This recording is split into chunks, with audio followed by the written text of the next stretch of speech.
Welcome back, guys and gals, to the Barry Charles Footy Show. Preview show, Round 6, 2023. Wow, and what a great weekend of footy coming up.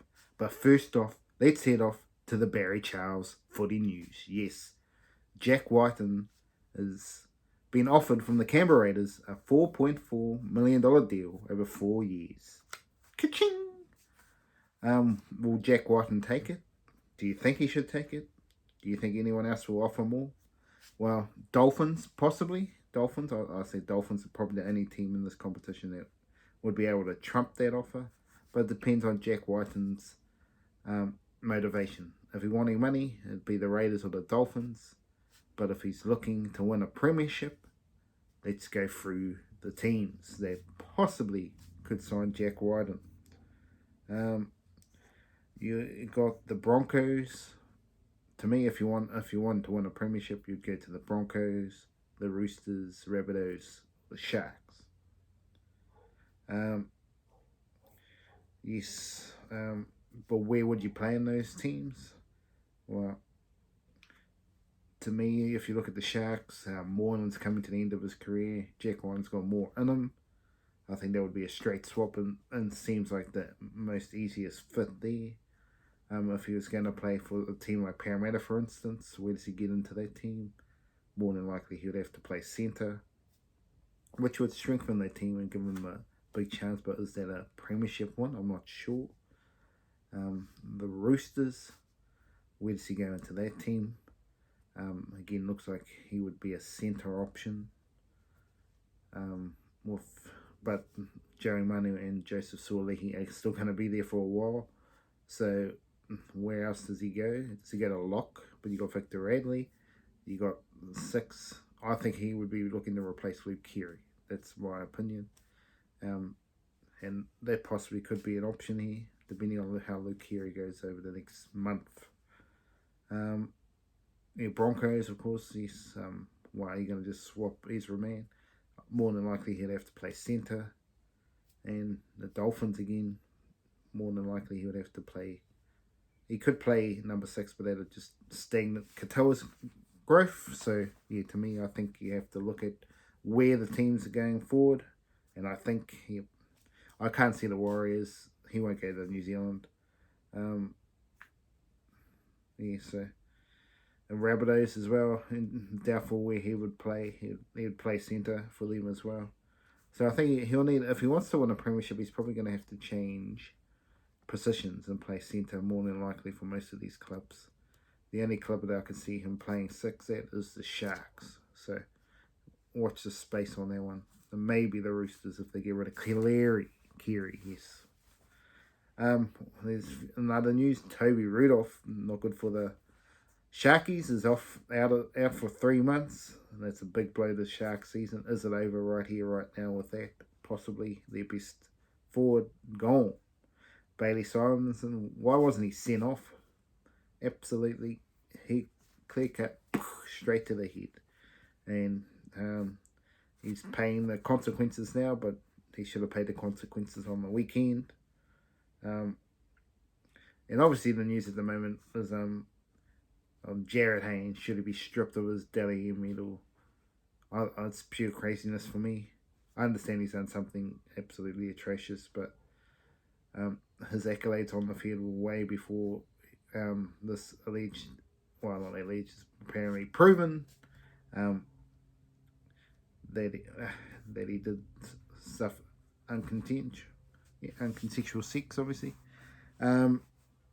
Yes, but if we look back through the history of the game, Bulldogs saga, with their group 6 and nothing happened there. These people been banned for drugs for 4 years and they're welcome back into the game. You look at Andrew Johns, for instance, done for cocaine, and he's still been given a Channel 9 gig, premiership rings. Very easy to forget about people in history. I think to strip him of his Dally M medal just seems stupid to me. Don't get me wrong. Rape, I'm totally against it, but it's just, to me, it's just going a bit overboard, the Me Too movement. Anyway, that's enough for me about that. Let's get back to the footy. And Payne Haas, for me, is he worth $1 million? Hell no. I mean, to me, if you want to win a premiership, you're not paying a proper $1 million. He doesn't do enough in the game to warrant that. He might do a lot of great things, but not for me for $1 million. And the current salary cap, if it jumped up another 100,000, I mean, a million, then I'd probably agree.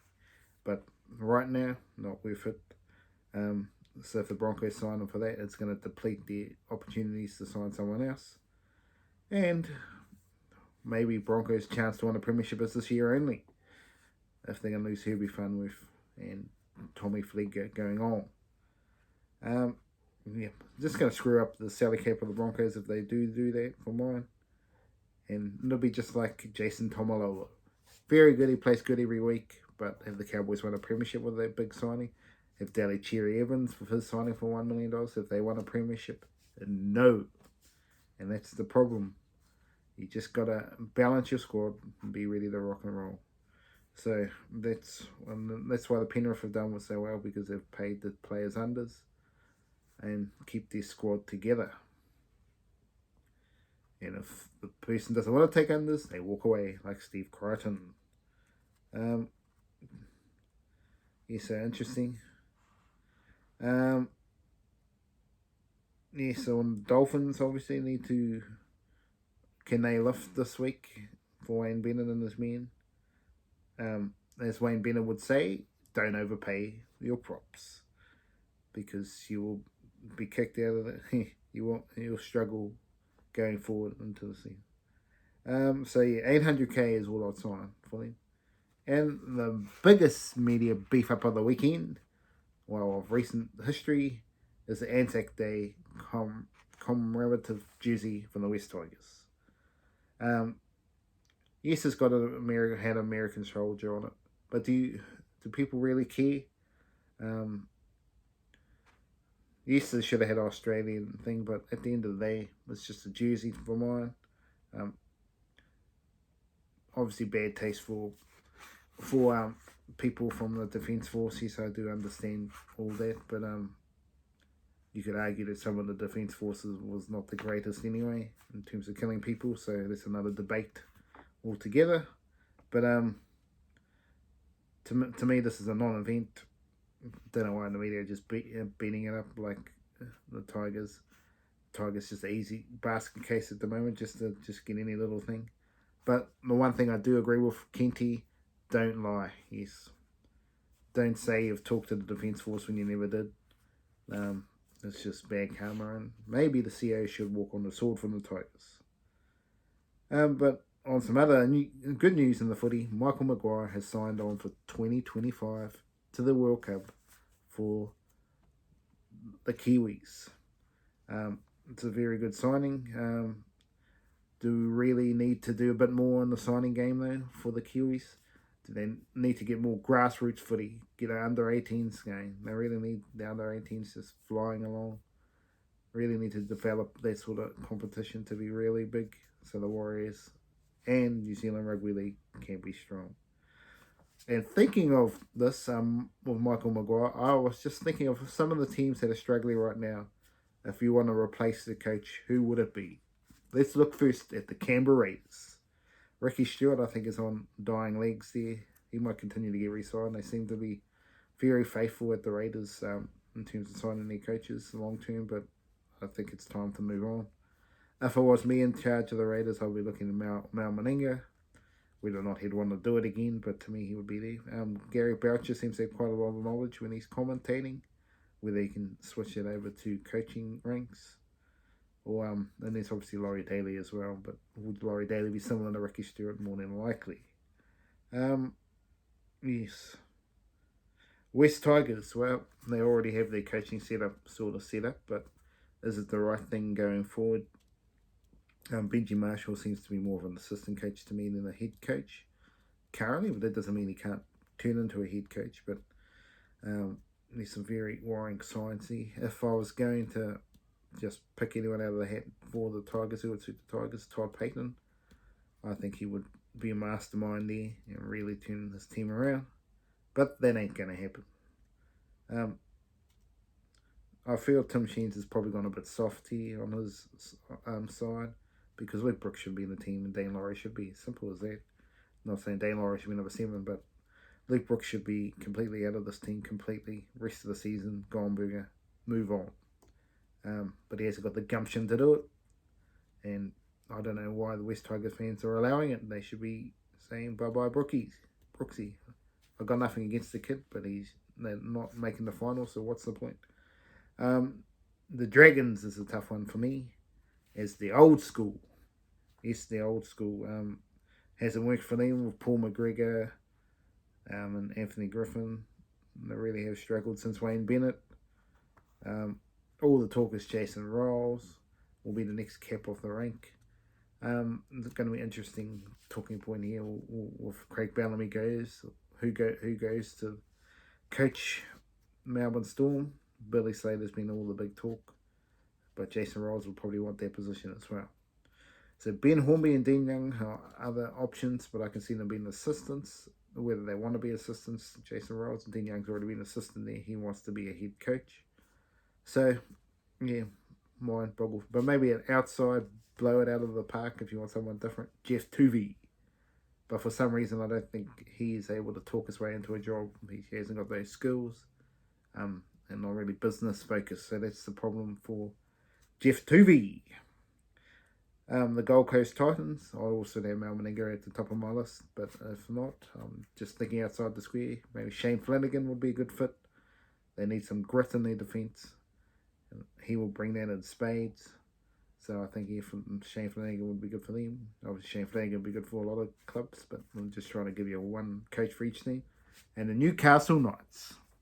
I've saved the best for last. I believe this man will suit the one-team town. And his old school approach will get this team playing like they used to with Billy Peaton, Ben Kennedy, Paul Harrigan back in the day.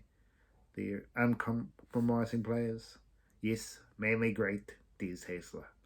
He would be an absolute turn this team into premiership right here, right now if he was here.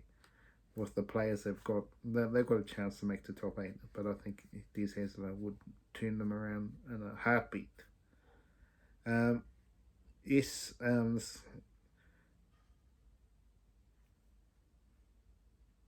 so looking at the season coming up, something you might know or you still know, after 8 games of the season, in terms of the NRL history, if you haven't won 4 games, you don't win the comp. Yes. So some teams are already out of the comp if you're talking about winning the premiership, if you're going on history. So the West Tigers have lost 5. They're gone. And they are literally gone. They'll be lucky not to get the wooden spoon. They possibly could get saved by the Dolphins if they keep getting injuries. Is there anyone else that I can see down the bottom? Maybe the Raiders. But yes, looking like a long season for the Tigers, but they could try and bounce back on Monday. The Raiders and Eels need to win the next 3 games. I can't see either of them doing that, so I'm going to say they are gone already. I'll call it now. They are gone. And then you have a host of other teams here, like the Titans, Dragons, Knights, Sharks, Rabbitohs, Cowboys, that are walking the tightrope at the moment with 2 wins, and they need to jag a couple more in the next few weeks. Some have bias. It's going to be interesting how that works. Obviously, the Dolphins, I think, are going to struggle to win a game in the next 3 weeks, so that's going to probably knock them out. And if you're looking at recent history, the only 2 teams so far that can make the grand final right here, right now, are the Broncos and the Warriors. Can you believe it? Could they be the grand final? I'll tell you what, there would be an interesting grand final if it was to happen, but a long way to go in this competition. Yes, let's have a look at, believe it or not, the craziness of the table at the moment. Broncos on top, Warriors is second. And then you go down to Roosters and Manly make up the top 4. And then Penrith, Storm, Dolphins and Bulldogs wrap up the top 8 at the moment. From the top 8 teams, who do I think can drop on their sword? To me, it's Manly, Dolphins and Bulldogs. I still don't think the Dolphins are going to make the top 8. I think unfortunately injuries are going to cost them their season with Sean O'Sullivan especially. But they still will jag some games during the season. Bulldogs need more out of Flanagan in attack. He needs to go to another level if they want to stay in the top 8. Even Josh Reynolds. Manly have not been. They've been up and down, and his Anthony Seabold boost bubble gone. We'll see if he really is a good coach or not in the next 4 weeks or so. The 3 teams I think they can jump into the top 8 on current form. Rabbitohs, I think all these teams have been injury savage, to be honest. The Rabbitohs, the Cowboys, they definitely both can make this competition alright. And obviously the Sharkies, but they've got a few long-term injuries and they could cost them going forward. But those are the 3 teams that I see outside the top 8. There's others that can make the top 8, no doubt about it. But I had to put something in there. Parramatta Eels have the team to make the top 8, but whether or not they're playing as a team, it's another story. But let's get to the footy. Yes, preview show. Yes, it's the preview show, folks. Melbourne Storm versus Sydney Roosters. What a blockbuster. Joey Manu goes to fullback for Tedesco. Surely he will be disappointed, so expect him to have a point to prove in this game. Can Luke Keary play good again with Sam Walker? There's talk that Momorowski might come on and Drew Hutchinson will go to the bench. And on the other side, Jerome Hughes is back. I think it's a big mistake. I think he could be playing fullback and have Pezzard starting, but that's just my opinion. So Pezzard has dropped altogether. I like to see, I would like to have seen him stay at halfback, but that's just the way the cookie crumbles. Tarek Sims is expected to return after being dropped last minute to play more reserve grade to get some fitness into him. But let's look at some key matchups. So Victor Radley versus Josh King. Yes, Victor Radley probably wins hands down, but Josh King needs to have a big game for the Storm. Can Katoa continue his form? He's been very, very good. I have concerns about the Roosters bench, but obviously Hargraves has been outstanding and he is the leader of this pack. But I do have concerns in a big game like this that him and Radley might go off the rails and go over their heads and cost themselves any chance of winning the game. And if you look at recent history, the Storm have won 26 to the Roosters 19. And that, to be fair, there was a lot of stars in the team, like Cameron Smith and Billy, so they may have skewed this. With no Tedesco and Matt Lodge, I see the Storm getting up by 7 points. I think Cameron Munster and Cameron Hughes will deliver, with Xavier Coates to score a try, and maybe the Hughes field goal. Let's get to Friday night football and the Bulldogs versus the Rabbitohs. And what could be an old school grudge match. Both teams desperate for the one to keep themselves in the top 8 running. The Bulldogs coming off a famous last minute victory. Matt Burnham was outstanding in that game. And the Rabbitohs were absolutely cooked by the Storm. Just had no answer on attack to the Storm's defence. The biggest question for the Rabbitohs has been all year, outside of the inconsistency of the spine, is the lack of forward momentum from their backs. Most other backs in the competition are running for 200 metres, and I don't think they've ever won 200 metres this season. So, big question marks over that. They need someone to step up in that arena, and no Alex Johnson this week. It's going to be even harder. It's going to be an interesting week. I know they play a bit different. They rely more on their forwards than other teams, so they don't have to copy other teams, but they really do need to get the wins on the board. Interesting matchup here in the lock position. Harris and Edwards. Can he contain Cameron Murray? It's going to be an interesting competition. Jacob Preston, he was good last week. My only question mark is he doesn't want to be one of those players known for knocking the ball on all the time. But the props, Tavita Totola returns with Tommy Burgess, and versus Max King and Ryan Sutton, so that will be a big battle up front. It could make the difference in the game. And on form, Carraz and Adokar have been flying, as well as Burton, so they got some good form in the back line there for the Bulldogs. But to me, what will let them down is Cole Flanagan. And I hope Josh Reynolds is improving on last week's performance, because I don't think he thought defence was part of his game last week. He was just all looking about attack, so you'd expect him to improve. I do have concerns, obviously, for the Rabbitohs back line. Lachlan Ilias needs to step up, as well as the rest of his experienced players. Latrell Mitchell needs to stop going in and out of games, but that is Latrell Mitchell, I guess. Yes, Bulldogs have a few injuries, and it's not helping their cause. Luke Thompson and quite a few others out. This is, if we look a bit of the recent history, Bulldogs just have it over the Rabbitohs at overall stats in terms of wins. But the Rabbitohs won the last 2 games last year against the Bulldogs, and I think the Rabbitohs would get this done by 1 point. Yes, I think they'll get it done by 1 point. So I'm going to go for Campbell Graham to score a try. But obviously the Rabbitohs will need to improve their 71% completion rate if they want to be a title contender in 2023. The Queensland Derby on Friday night. Yes, the Cowboys taking on the Dolphins for the first time. The Cowboys see the return of Scotty Drinkwater. They will bring so much to their attack. And Ruben Cotter, who will stiffen up the defence. So you put those two together, you could have just about to say this game's over already. But on the other side, Hamiso Tabuai-Fidow will be looking to deliver against his ex-teammates and have a big game. Can Wayne Bennett get his men up after a disappointing game? Time will tell. One player that to me needs to really step up here and be a little bit disappointing for the Dolphins is Mark Nichols. After flying out the gate the first couple of weeks, he's gone a bit backwards. He needs to continue to step up.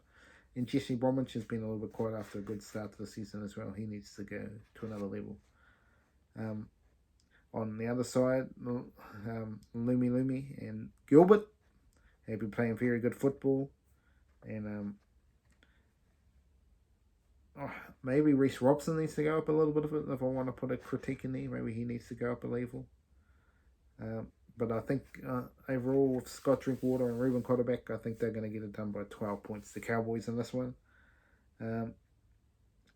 Obviously they have an injury with Lukey as well being out, but I just have a feeling that they're going to get it done, and I'm going to go for Scott Drinkwater to get a double, and don't be surprised if Hamiso Fidow gets a try as well. But yes, for the Dolphins fans, I've got real concerns here long term. That without Sean O'Sullivan, it could be a long season. But they could prove me wrong in this game and prove that they're a premiership force. We will see. I don't see them as a premiership force, but if they can jag this one, then hello. Let's go to the next game on footy here. And it's the Penrith Panthers taking on... they're taking on somebody, but yes. Yeah, I think the Penrith Panthers who are looking to do the three-peat. Yes, they are. They're looking to do the three-peat, baby. Taking on Manly, yes.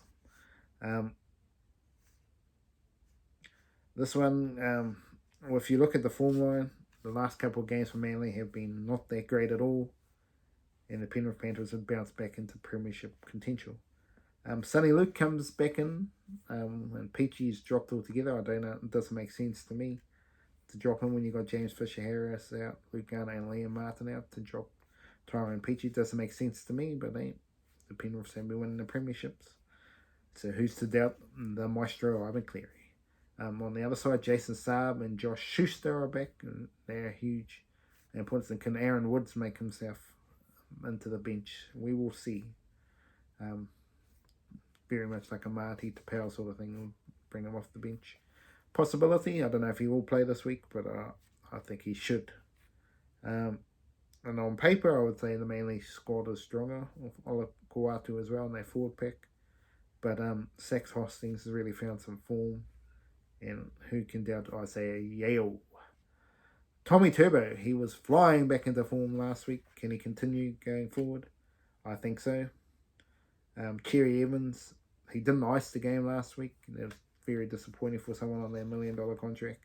He needs to be better, but I'm still not convinced for you Manly fans that the hooking position is great for either team, for them and Penrith. That's my question marks, but it seems to be the year of the hooker doesn't matter so much.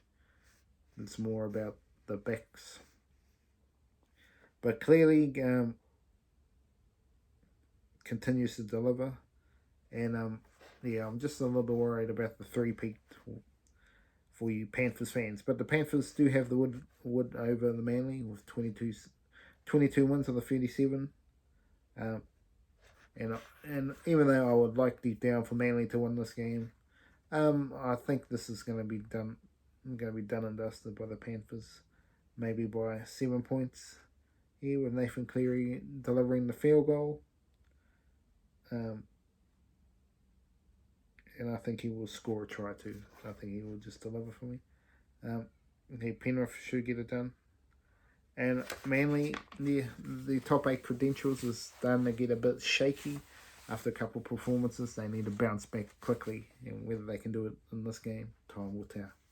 Let's get to the Saturday night football. Broncos versus the Raiders. Yes, the biggest story coming out of this game is the return of Jared Croker. Isn't it great to see him back in the game? How long will he last? Remember, I put a big bold prediction. He won't make the 300, which is a bit sad on the guy. I'm hoping I'm wrong, but he seems to be injury prone in the last 1 or 2 games, and he's gone. Yes, but the Raiders very concerning. They just not seem to be able to get it done. If we look at the Broncos, though, they continue to not get injuries and putting out the same squad. The Raiders, what they're going to do, Brad Snyder. And for Matt Frawley, Josh Papali needs to go to another level. He's been disappointing, and sometimes he does that with the Raiders, and then gets to Origin and plays brilliant. But yes, the Broncos to me just look like a class above. But could it be the danger game for the Broncos? They all just get a bit complacent, and the Raiders come over the top of them. I can't see that happening, but it's definitely a possibility. Rugby league. History is on the Broncos side. They've won 21 of the 37 appearances.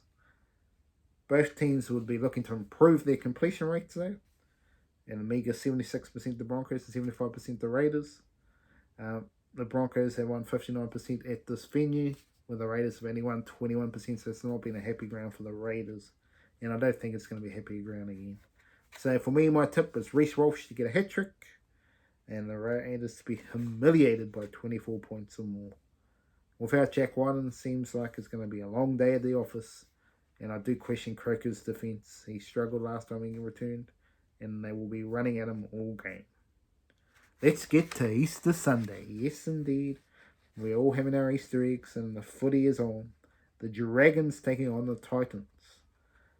This should be a high-scoring affair. No AJ Bribson sees Jaden Campbell gets his chance at fullback. I think Campbell was my selection for fullback, and if he does want to go, Parramatta would be a good fit for him, I think. If he wants to get fullback regularly, if they're going to move Gufferson around.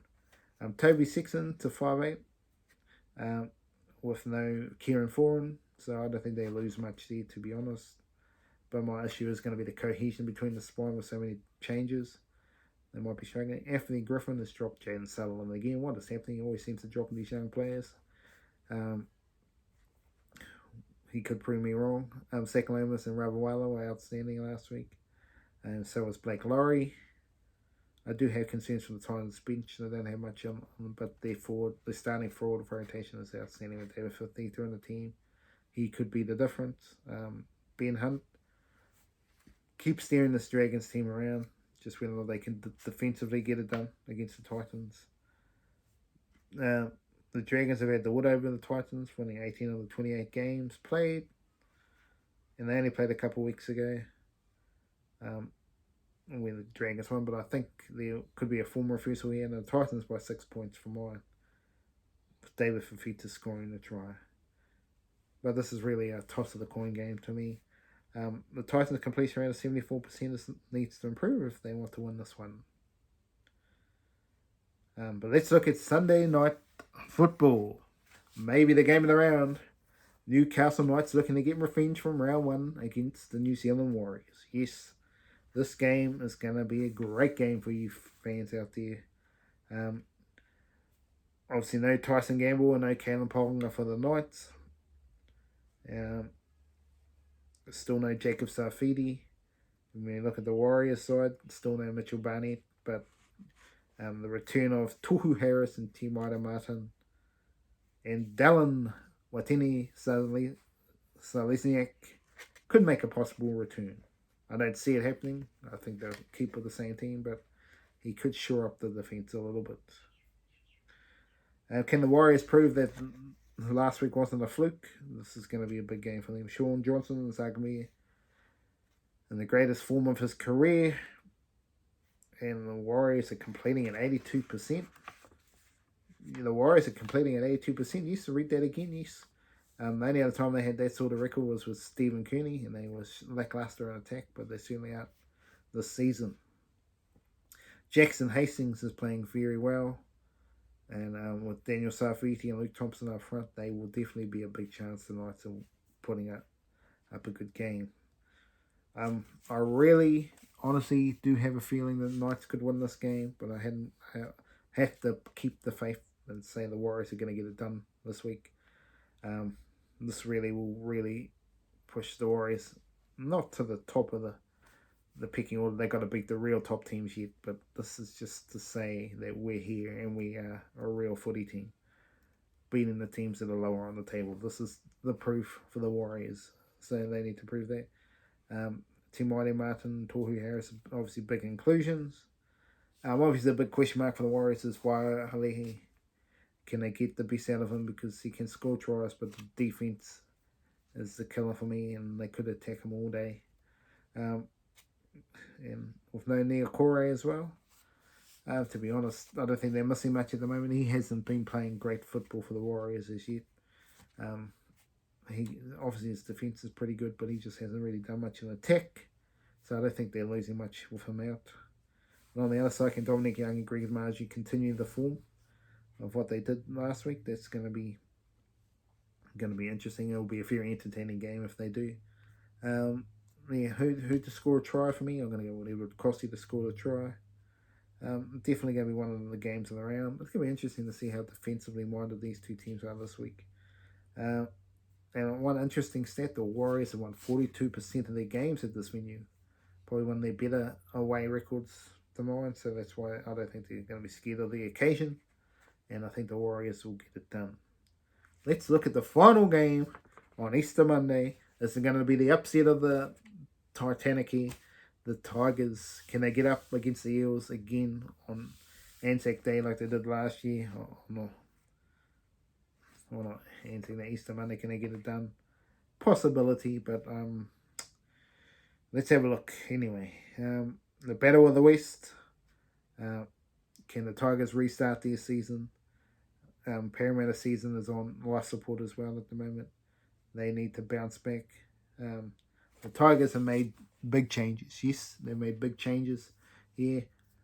Luke Brooks and Adam Dewey back to 6 and 7, which should have been probably the case, apart from Brooks, but I'll get to that soon.